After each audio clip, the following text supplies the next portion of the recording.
The Lab No Watch, découvrez ce qui s'y mijote.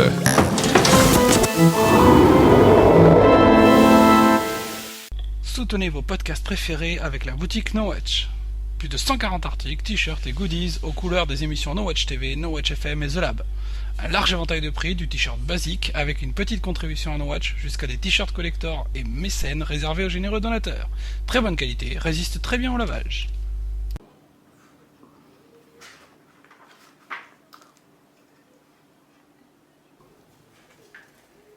Christophe, Oui. on va pour notre cours de karaté, faut que tu te prépares là. Ah mais, oh d'accord, ouais. Bah je vais essayer, je vais m'entraîner C'est quoi, alors. ça Non c'est rien, c'est. Ah. Non c'est la petite. Oui. Allez hop, j'y vais. Ok. Allez, bon.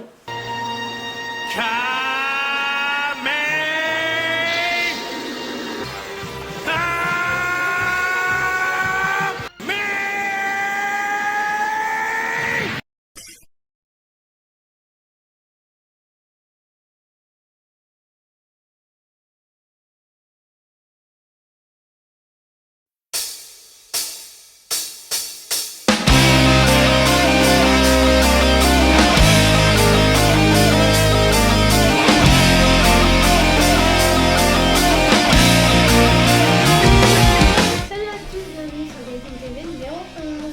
Salut Christophe. Salut, j'en ai marre. J'en ai pris plein la gueule pendant ce podcast. Les gens vont comprendre, là, je suis un peu fatigué. Là. C'est vrai. Ouais. Pourtant, Oh. j'avais pris vraiment. Enfin, je m'étais préparé psychologiquement. Et là... Oui, mais pas assez physiquement, c'est pour ça. D'ailleurs, il faut que je te rappelle quelque chose parce que je crois que t'as pas très bien compris. Un kimono, ça se repasse. C'est ce qu'ils m'ont dit, oui, pareil. D'accord. Mais là, t'as vu, j'ai essayé.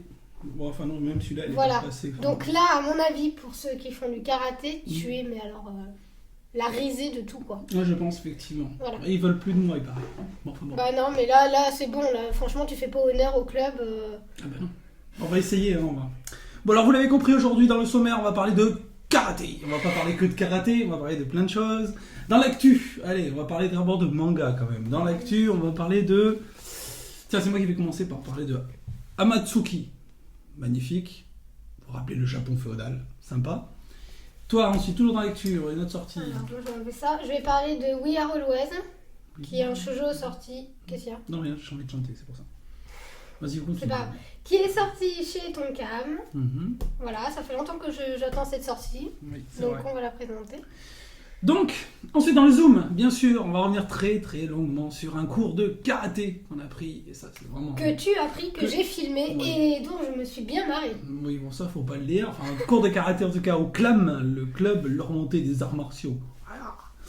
Et ensuite, eh bien, comme on est dans la thématique du karaté, on a trouvé une Oui. idée, on va dire on va continuer sur le karaté en parlant d'une destination, un Ouais. carnet de voyage qui refait son apparition dans le podcast. Ma destination favorite, la destination que je recommande à tous les Français qui rêvent d'aller au Japon et découvrir le Japon, c'est Okinawa, l'île d'Okinawa. Dans l'archipel des Ryukyu. Ryukyu. Ouais, effectivement. Donc, un superbe destination. Patrie du karaté, en plus, on en reparlera. Bien, eh ben écoute, C'est balance tout de parti. suite. Allez, c'est parti Allez, par l'actu. l'actu. Dans l'actu, c'est moi qui commence par parler de Amatsuki. Donc, Amatsuki, c'est un manga de Takayama Shinobu. J'avoue que j'ai cherché un peu, j'ai pas trouvé grand chose d'autre. C'est encore une fois des traductions assez récentes en France. C'est paru chez Kazé, d'accord. Et c'est en 2005, c'est sorti au Japon. C'est une sortie qui date de 2000. Oui, pardon, n'importe quoi. VO, donc 2005. En France, on en est qu'au premier volume, pardon. Et disons qu'il y a 12 volumes pour l'instant. Ouais. 12 volumes, mais c'est pas une série finie. Donc ça va être quand même une série assez longue. Alors ce qui est assez amusant, c'est que moi j'ai lu l'histoire sans savoir que c'est classé shoujo. C'est pas vrai. Mais si. Oh. Ils ont classé ça... Alors non, mais Kazé ils mettent shonen. Shonen. Oui, mais Kazé ils mettent shonen. Et sur certains sites spécialisés, il est classé shoujo. Alors Tu vas à mon te faire avis... gronder, hein. À mon avis, il y a une grosse erreur, hein, parce que bon, enfin, je vois pas trop la thématique shoujo là-dedans, même si, bon, Oula, non, c'est on très en- louche. on en reparlera.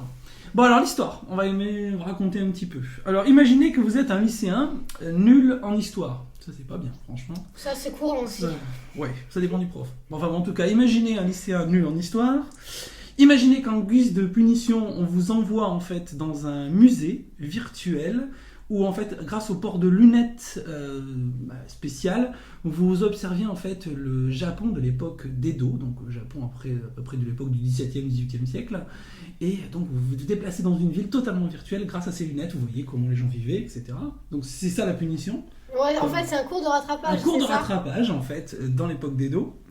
Et le problème, c'est imaginez toujours que ce monde qui paraît virtuel au départ, finalement devienne réel, et qu'une sorte de gros yokai, monstre, une sorte de lion, en fait, vous attaque, et vous arrache vos lunettes, et vous fout une raclée, et que vous vous retrouviez coincé dans le Japon de l'époque d'Edo.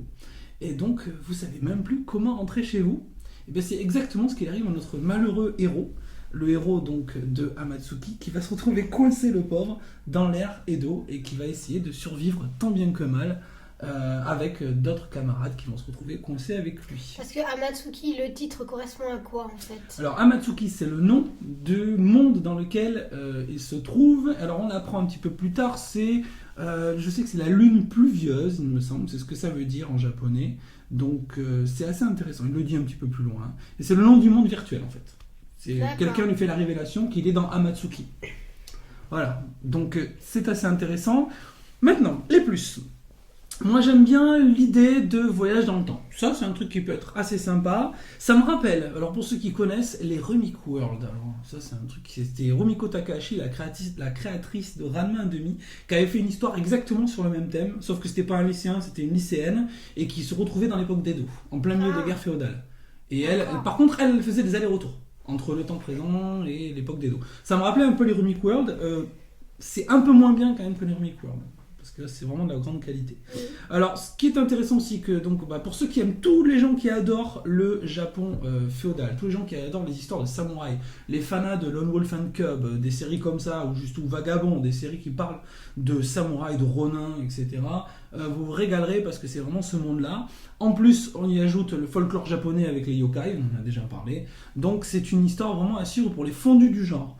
Mais j'irai pas plus loin, parce que pour moi, c'est le seul point fort, c'est ça. Parce qu'après, je trouve que le dessin est assez classique, ça sort pas de l'ordinaire.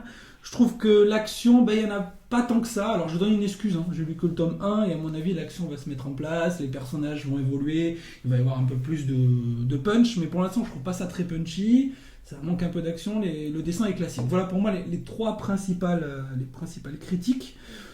Sur les points forts quand même, à part l'histoire donc, qui se passe dans le monde médiéval, j'aime beaucoup l'humour, c'est quand même assez drôle. Moi j'ai trouvé ça très drôle, il y a beaucoup de décalage. Un peu l'humour à la One Piece.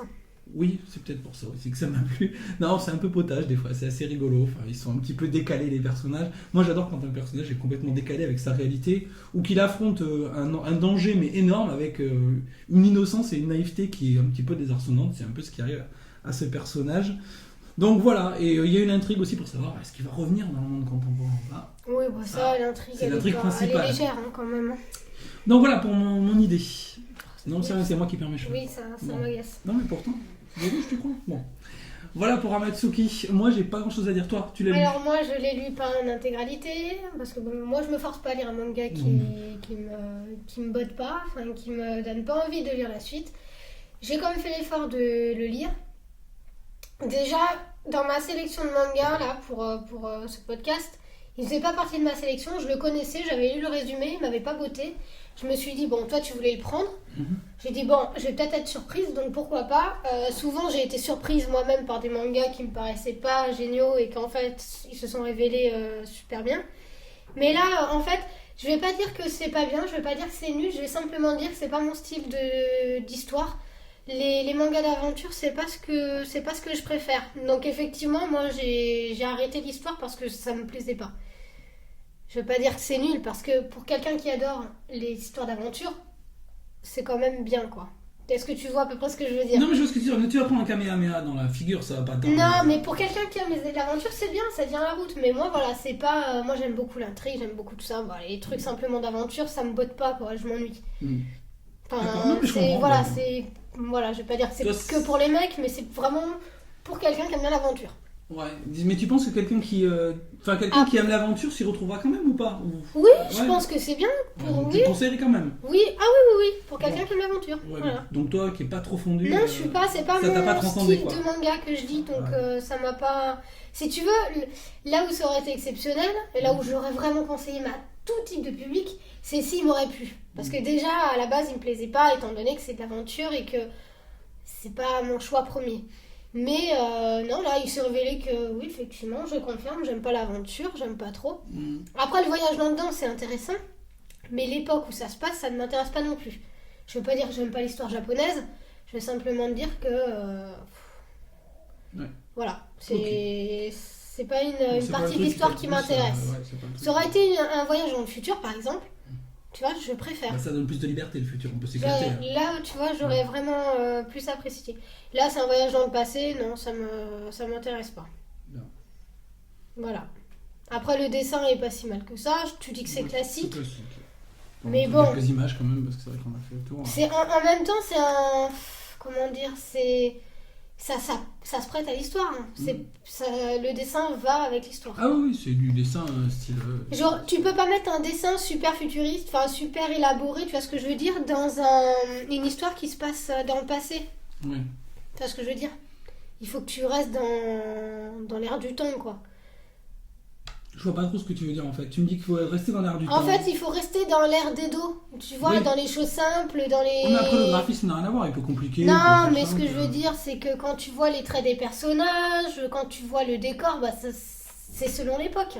Oui. Tu peux pas... donc bon, après le dessin, c'est un dessin manga, donc il est quand même bien dessiné, quoi. Moi, j'ai pas trouvé... T'as trouvé pas mal, toi, le dessin. J'ai trouvé pas mal, ouais. Oui, c'est vrai. C'est classique, mais c'est sympa. Non, c'est bien fait quand même. Ça. Voilà. Bon, très bien. Je te propose de passer à la suite. Tu veux prendre ta perruque, là? Oh non. J'ai peur de rigoler. T'as peur de rigoler toutes les 5 minutes? Bon, je l'enlève. Non, vas-y, laisse-la. C'est vrai, d'un côté, ça te donne un charme fou. Ah, c'est vrai? Oui. Oui, c'est ma petite Bulma. Oh. Bon, allez, on y va. Bon, alors, c'est à mon tour. Oui, tu nous présentes. Alors moi, je présente We Are Always, qui est un manga qui est sorti le 23 mars chez Tonkam. En fait, ça fait longtemps que je suis la sortie parce que c'est un manga qui me tenait à cœur. L'histoire, enfin le résumé m'intéressait vraiment beaucoup. C'est un shoujo, hein, comme vous le voyez. Et en fait, la particularité de ce shoujo, c'est que c'est 4 histoires croisées d'amis. Donc au début, on va raconter l'histoire de Nori, l'héroïne, parce que bon, il y a toujours un personnage qui ressort parmi les autres. Ensuite, on parle de Kyoshan, un ami aussi, et ensuite de Saeka, et ensuite on découvre Haruna. Et Haruna, en fait, c'est un jeune garçon qui a quitté son village et qui, après 8 ans d'absence, revient voir ses amis, ses 3 amis. Et donc, il revient avec un côté mystérieux parce qu'en fait, c'est pas du tout le petit garçon que les 3 amis ont connu. C'était plutôt le garçon timide, un peu réservé, qui avait déjà 1 an de moins que les autres personnages, donc il prenait un peu pour le bébé de service, quoi. Et là, il arrive très mûr, très sûr de lui, beau gosse, avec une grande assurance. Et on sait pas du tout pourquoi il est revenu. Et on sait pas surtout pourquoi il est parti aussi. Donc ça laisse une interrogation. Et en même temps, vu que c'est un shoujo, il va y avoir des histoires d'amour qui vont s'entrecroiser, qui vont se mêler. Et donc voilà, c'est l'histoire de 4 personnages. 4 personnages dont on va connaître petit à petit le vécu et puis les ressentis de chacun. Donc c'est assez original pour un shoujo. Donc moi j'ai bien aimé. Ça change des shoujo où il y a un garçon et une fille. Là c'est un groupe d'amis vraiment qu'on suit parce que si tu veux, il n'y a pas vraiment un personnage qui ressort vraiment du lot. Il y a un où justement il y a une petite intrigue. Mais je suppose que derrière, tu vois, plus tard, chaque personnage vont avoir leur destin, quoi. Donc pour l'instant, c'est Haruna. Dans le prochain tome, ce sera peut-être un autre personnage. Donc c'est vraiment le destin croisé de 4 amis. Donc j'ai trouvé ça sympa. C'est en 6 tomes. La série n'est pas terminée. Oh, d'accord. Ouais, le tome 2 sort le 11 mai, et le tome 3 au mois de juin, le 29 juin. D'accord. Donc voilà. Donc non, c'est sympa. Moi j'ai bien aimé. Le dessin est bien en plus. Le dessin est super bien. Vas-y, montre quelques images. C'est classique au shoujo aussi. Ouais, hein. c'est très classique. Mais, ça se lit bien. Les personnages sont très très bien dessinés. Donc, c'est-à-dire qu'on voit bien la différence entre les 2 filles et les 2 garçons. Et moi, ce que j'apprécie particulièrement dans un manga, c'est que soit dans la page du début, soit à la fin, ils mettent en fait le portrait avec le nom. Parce que c'est vrai que quand il y a beaucoup de personnages, moi j'aime bien, surtout quand ça fait par exemple 2-3 mois que t'as pas lu le manga parce que t'attends le prochain tome, tu te souviens plus qui est qui. Et donc là, on retrouve en fait, au dos du livre, le portrait avec le nom du personnage. Et ça, moi franchement, je regarde souvent, enfin ça m'est utile quoi. Voilà. Ouais. Qu'est-ce que t'en penses ? Alors moi, vous le savez, je suis pas un grand passionné des histoires un peu romantiques, shoujo, tout ça, mais j'avoue que... écoute, tu vas pas nous faire le mec hyper Ouais, je suis blasé, macho ouais, là, non, pour qui les Non, tu shoujo rigoles. c'est que pour les nanas et puis c'est Tu nul, rigoles, hein. je sais pas comme ça, tu me Bon. connais. Non, tu parce me que là connais tu m'as fait moi penser à bien... quelqu'un. Oui, moi Allez. j'ai bien aimé en fait quand même certains... Non, certains shoujo, j'avoue, j'adore, Oui. donc on peut pas Oui. dire ça. Et donc, pour moi, We're Always, une belle histoire, bien racontée. Comme tu viens de le dire, déjà, un des premiers trucs que j'apprécie et que je trouve pas dans tous les shoujo, c'est le fait qu'on distingue bien les personnages, que le dessin est de qualité, qu'on a une histoire aussi qui est très sympa. Parce qu'en fait, le côté destin croisé, moi, ça me plaît énormément. Les 4 personnages qui ont tous finalement des destins différents, mais qui se recoupent. C'est vraiment, vraiment très, très intéressant. Voilà, et puis en fait, ça nous permet de voir aussi que ils ont été très amis durant l'enfance. Et là, après 8 ans d'absence, on se rend compte qu'en réalité, des fois, il y a des trucs qui les éloignent, quoi. Enfin, tu vois, 8 ans, c'est pas rien, même s'ils se sont super bien entendus. On voit qu'en fait, avec l'âge et avec les personnages qui sont plus ou moins mûrs les uns des autres, en fait, il y a des petits conflits, des petits soucis, des petits... Voilà. C'est le passage Et de puis le l'enfance à caractère, l'adolescence. en fait, voilà, le caractère de l'ado ressort vraiment à ce moment-là, quoi. Tu Bien sais, sûr. quand t'es vers 16-17 ans, là, on voit vraiment la personnalité des personnages. Alors qu'à l'enfance, tu vois pas vraiment, donc c'est bien, parce que ça montre bien que... comment... Est-ce qu'ils vont rester amis aussi, quoi. Tout C'est vrai que non, mais simplement. c'est... moi, j'avoue, je ne le nierai pas. We're Always m'a plu. Et j'avoue que c'est une très belle Voilà, sortie, donc très moi, touchante. moi c'est bien parce que ça fait longtemps que je l'ai vu, que je sais qu'il va sortir et j'ai pas été déçue, quoi. Bon, bah super, au moins, tu l'as Et puis on peut le lire en 2-3 fois, y a pas de problème, on suit très bien. Ouais, ça va, c'est pas trop dur à Voilà. suivre. Ok, moi j'ai pas grand chose à dire, hein. Ça m'a relativement plu quand même. Ouais. Ok. On va Voilà, passer à la deuxième y a pas rubrique. de- À moins que tu aies autre chose à dire, non? C'est bon? Non. Bon, on va passer à la deuxième rubrique, c'est-à-dire la rubrique, on la lance tout de suite. La rubrique Zoom. Dans le Zoom, j'ai pris un cours de... Dans la gueule aussi. Dans la gueule aussi, j'ai pris un cours de karaté. Ça, c'était... Enfin, je l'attendais, ce cours de karaté. Puisqu'on veut essayer de vous faire découvrir un petit peu toute la culture japonaise, on a dit on va faire les arts martiaux. Alors vous allez voir, on va les faire un par un. Donc ça va être assez sympa. Là, aujourd'hui, on a commencé donc, par le karaté. On a commencé fort. Peut-être qu'on n'aurait pas dû commencer aussi fort. Il n'est pas plus doux, le shiatsu? Si, le shiatsu. Ouais, on fera du shiatsu la prochaine fois. Hein.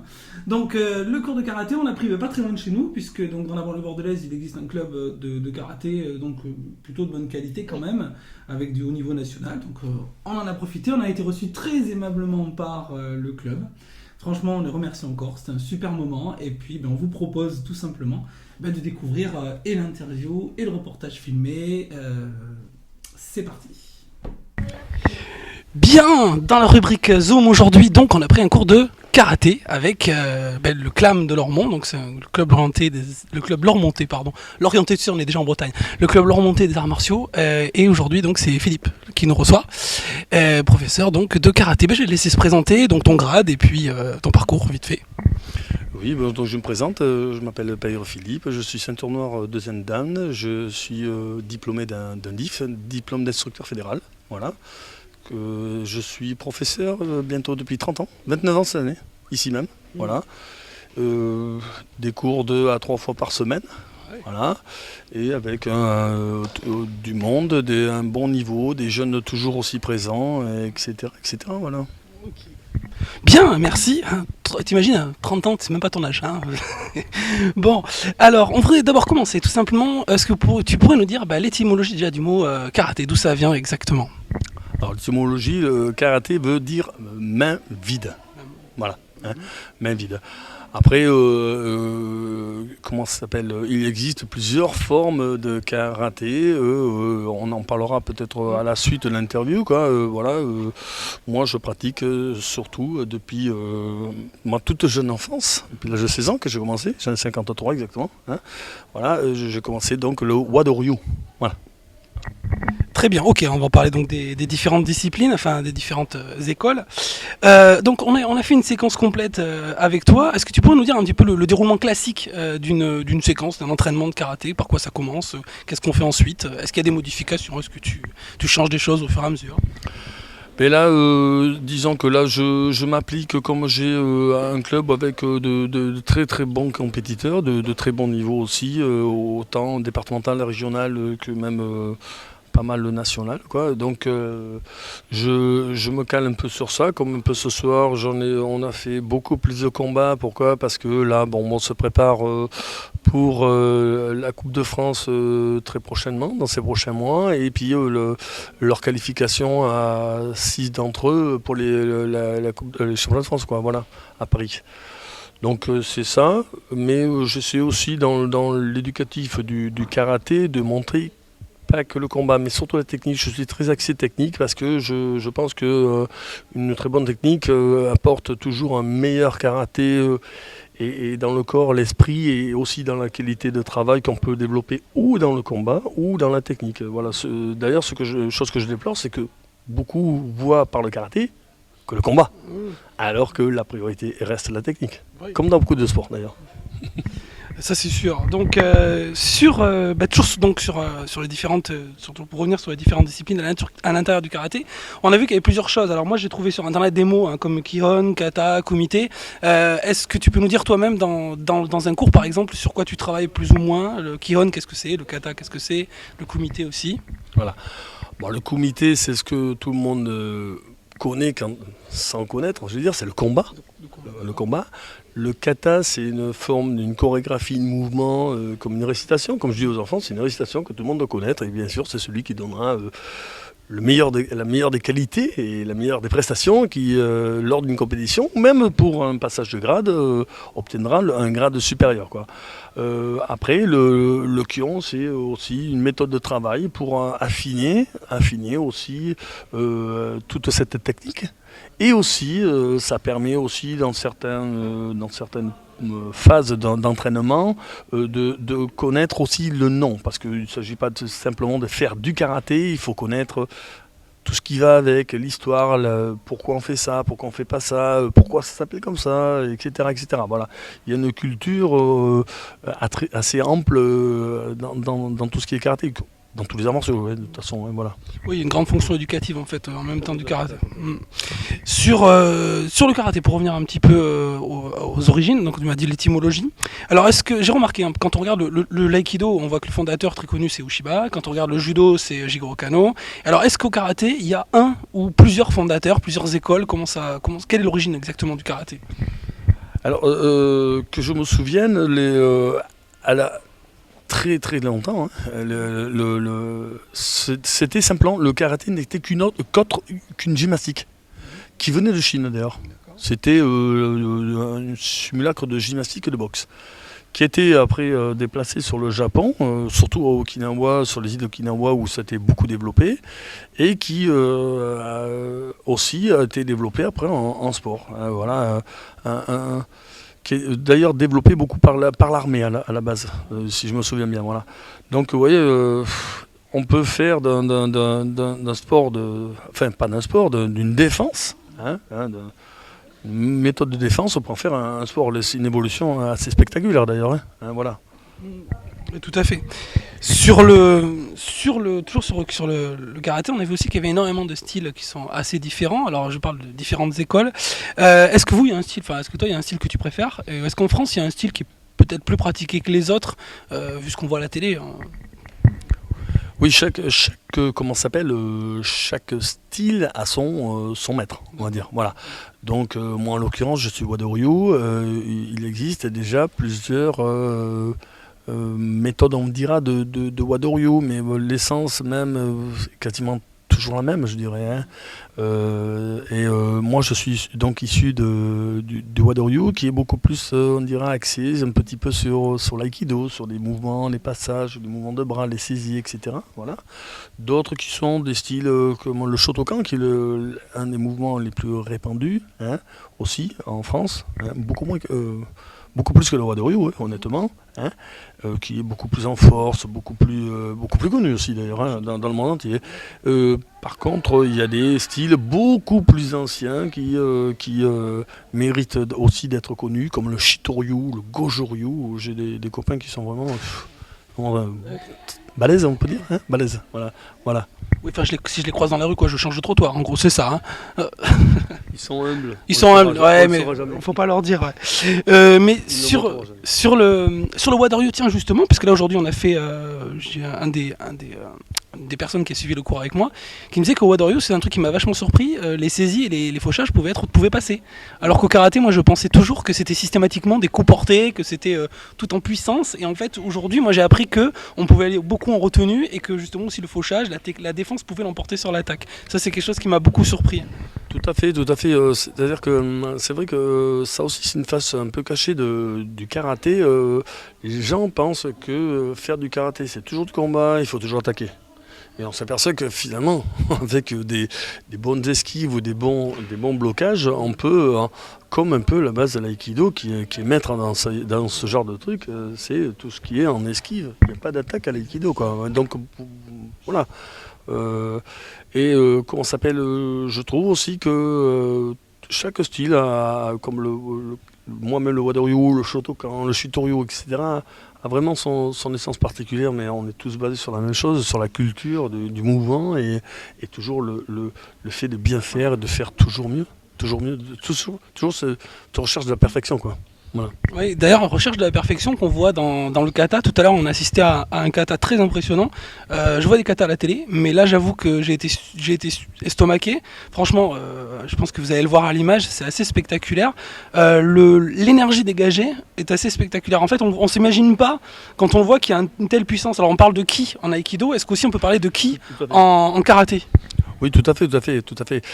Ça, c'est une recherche aussi, je vais dire personnelle aussi. C'est que ce que j'essaie de transmettre dans le karaté, c'est pas simplement faire du gestuel, c'est vivre le mouvement et le faire ressentir. Hein. Comme j'explique même des fois aux enfants, je leur dis, vous savez, quand vous faites un sapin de Noël, à l'époque de Noël, tout le monde fait un sapin. Mais il y a toujours un qui est plus beau que les autres. Voilà. Pourquoi ? Parce que il est plus beau que les autres. Hein. Et c'est pas parce que vous allez le charger, mais il y a quelque chose il en dégage quelque chose. Le karaté, c'est un peu pareil.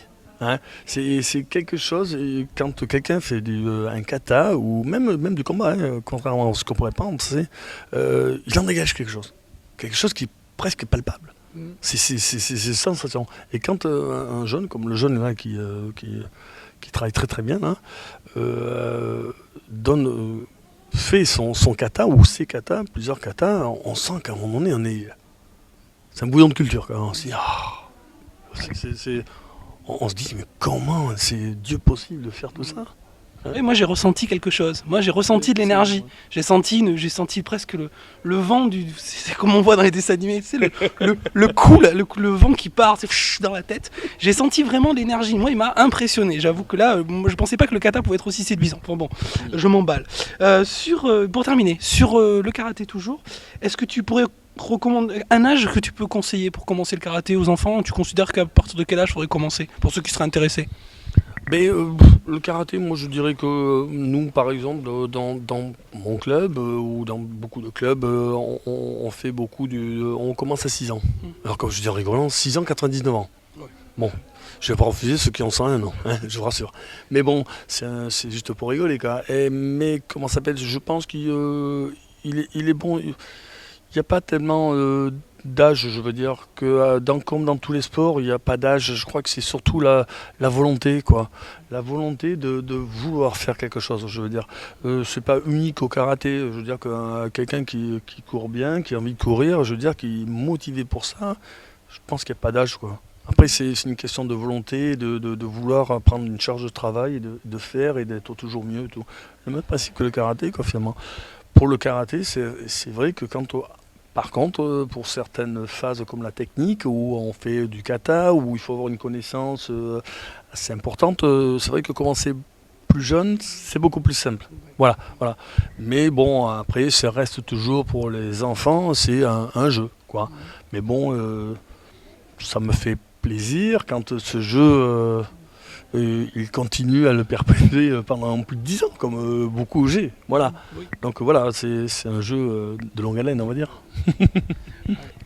Et en fait, pour terminer, une dernière chose, en fait, est-ce que tu pourrais donner en un mot, enfin c'est difficile peut-être en un argument, mais pour toi, qu'est-ce qui pourrait pousser les gens à faire du karaté? Quel est l'argument pour toi, l'essentiel? Apprendre à se maîtriser, enfin je sais pas, tu vois ce que je veux dire. Quel est l'argument essentiel que tu donnerais?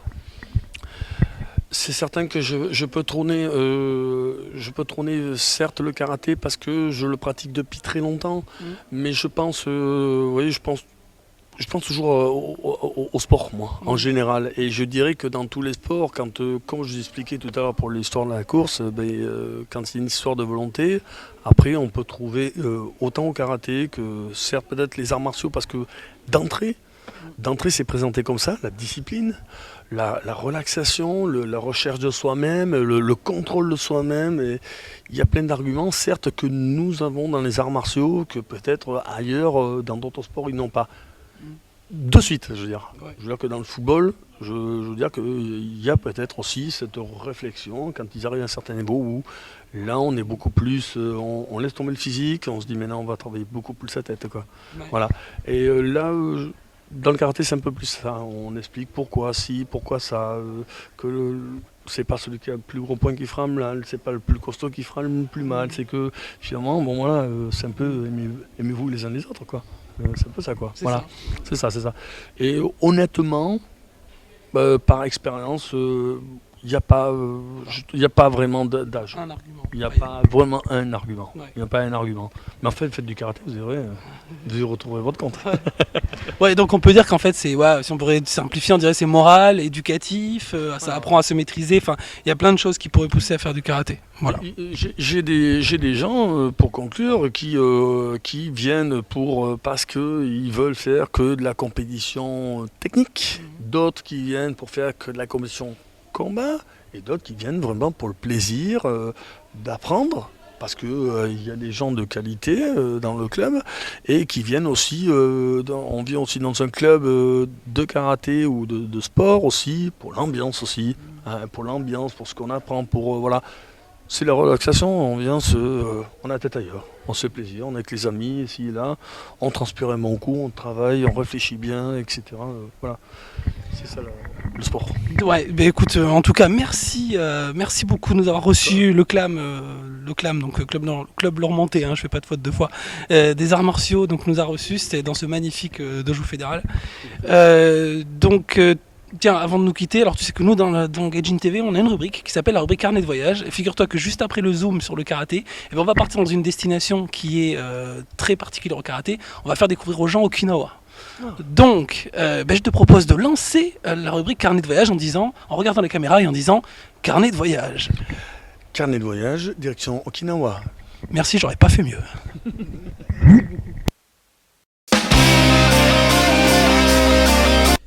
Bien, merci encore pour ce cours de karaté qui était absolument génial. Et donc, le lancement a été fait. Voilà, donc Okinawa qui est pour moi la destination à pas oublier au Japon.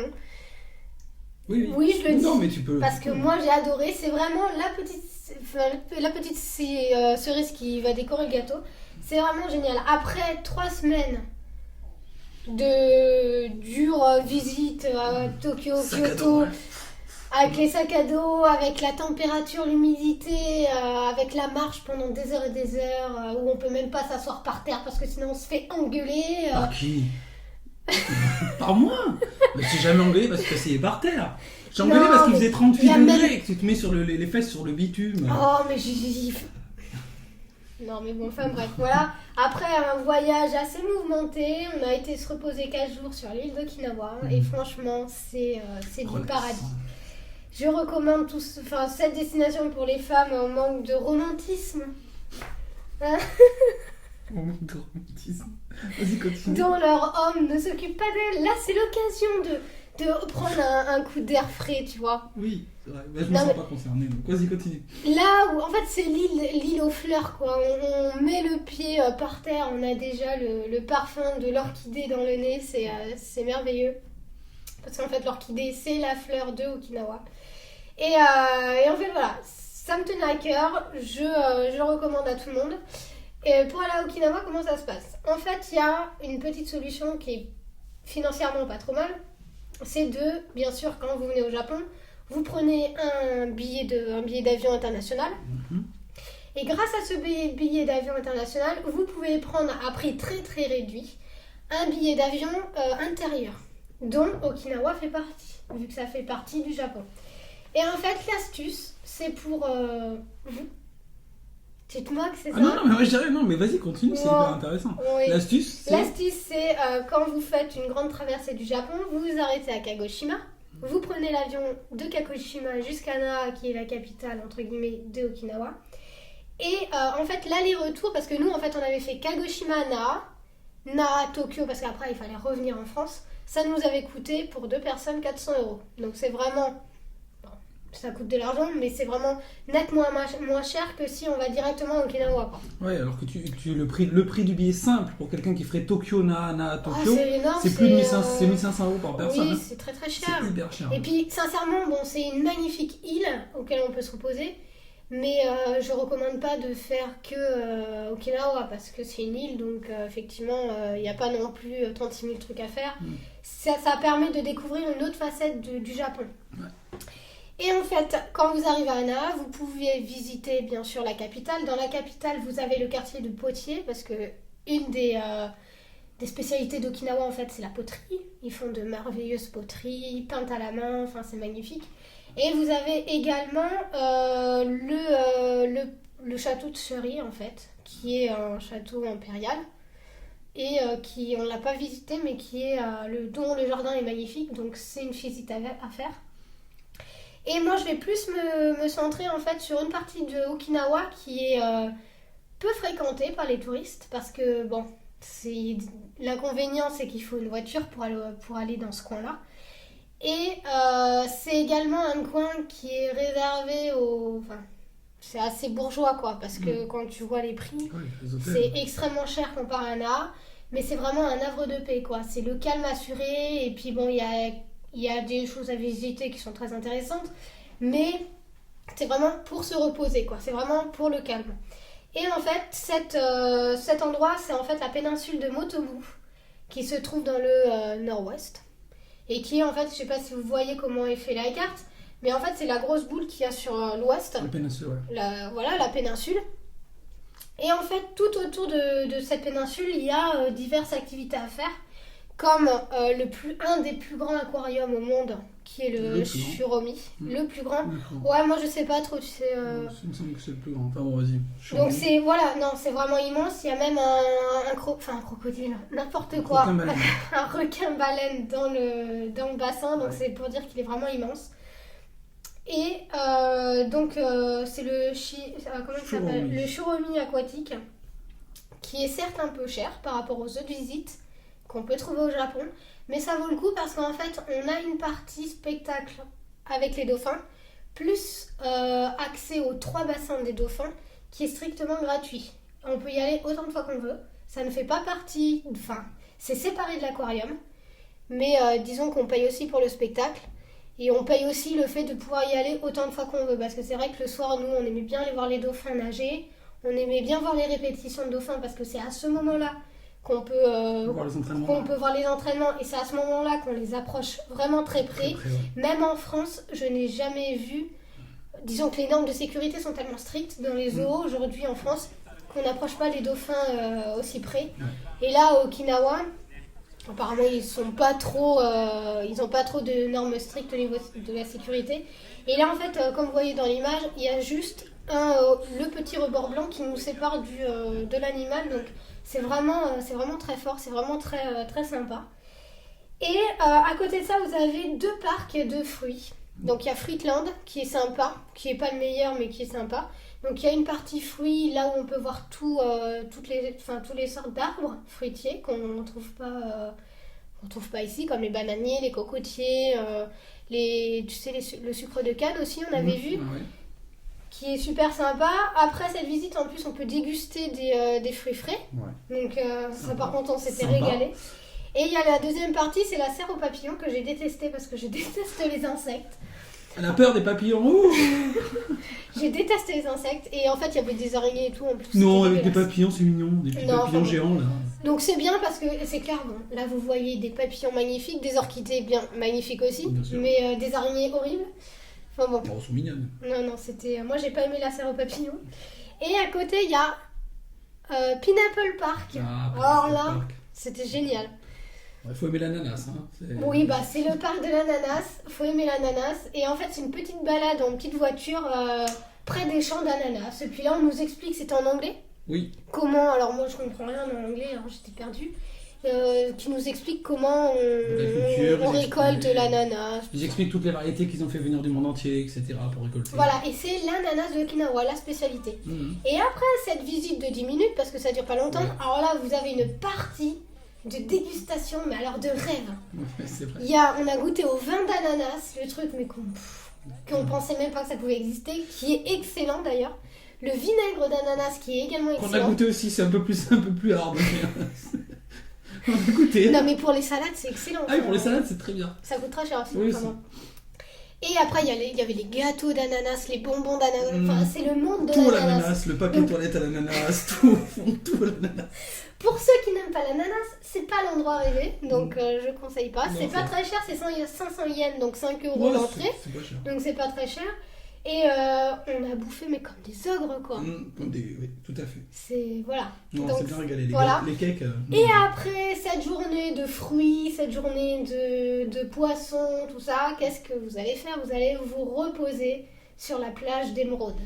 Emerald Beach. Alors là, c'est la plage turquoise, vraiment le cliché de la Plage tropicale, quoi. de la plage tropicale, paradisiaque, merveilleux. L'eau est sublime, elle est chaude, elle est... Voilà. On peut même apercevoir des petits... tu sais, les petits trucs là, tout blancs, les crabes là, tout blancs. Ça goûte des crabes. Voilà, des crabes. Des crabes, donc voilà. Donc c'est... la plage est magnifique, le coin est magnifique. Ouais, Il y a aussi un coin touristique avec un château. oui. Un coin aussi un peu...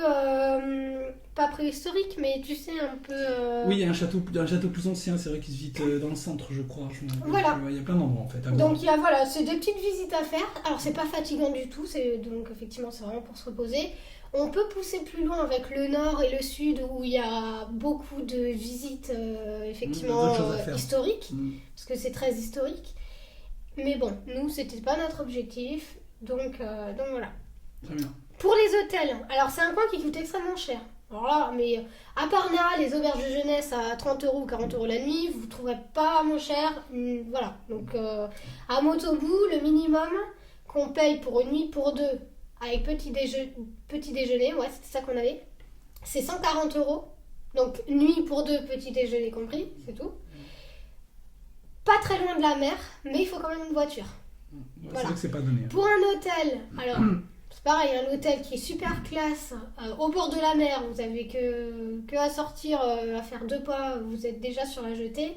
C'est le Shisen Resort Okinawa qui est extrêmement cher, c'est 300 euros la nuit.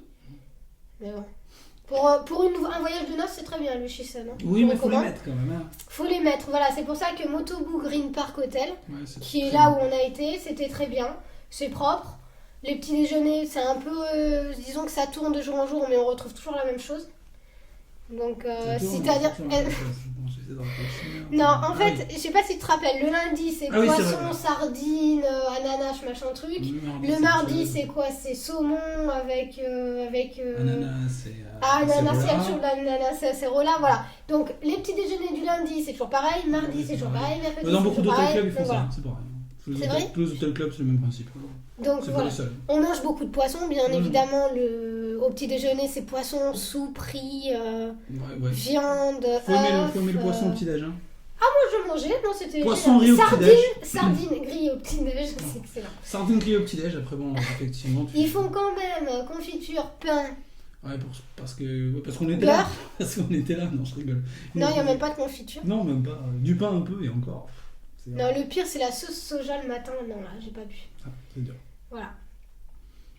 Donc voilà, moi j'en ai terminé pour mon île paradisiaque. Ah, on a bien compris, oui, c'est vrai que c'était une île. Enfin, c'est vrai que c'est une île paradisiaque. C'est Moi aussi, magnifique. j'adore. Enfin, c'est magnifique. Ça sent bon en plus, regarde, tu vas dehors, t'as l'odeur du. De la sardine. Non, t'as l'odeur L'orchidée. de l'orchidée, La- quoi. l'ananas aussi. Enfin, c'est magnifique l'orchidée, quoi. Bon. Vous l'avez bien compris, donc Magali, fan d'Okinawa. En plus de Vous avez bien ça, vendu cette île t'avances, t'as des arbres fruitiers partout. Enfin bon, c'est magnifique, quoi. Il fait un truc important parce qu'au Japon, ce qu'on appelle la métropole japonaise, tu sais, Mégalopole. Tokyo, mégalopole, tout ça, il fait très chaud, très humide. Et quand on arrive sur cette île, c'est doux, quoi. C'est normal, Là- mais c'est balayé par les vents. Ouais, mais C'est voilà, bien. donc c'est vraiment un coup d'air frais. Mm. C'est génial, je recommande. Je te fais un podcast exprès sur Okinawa, si tu veux, je te laisse 1 heure. Ça, tu pourras continuer Non, de le tu vendre. peux- Parce que Non, c'est je peux pas dire plus parce que je Non, connais pas c'est plus vraiment- non c'est plus. vraiment on n'a pas- fantastique. Ouais. Bon, ben on en a terminé. Ouais. Ouais, allez, bon, ben écoutez, merci de nous avoir téléchargés. N'oubliez pas aussi toujours de pouvoir aller sur la boutique No Watch pour chercher Pour chercher mes strings. des strings, ou des t-shirts, ou des tasses, ou des mugs. Enfin, ouais, vous achetez ce que vous voulez. Et comme ça, vous soutiendrez vos podcasts préférés. Allez, sur ce on vous laisse. Sayonara. 世界で今日一番ハッピーだった人は誰ですかそう尋ねられても誰もわからないけれど世界で今日一番ハッピーだった人は誰ですかそう尋ねられたら私だっていつもこ Non.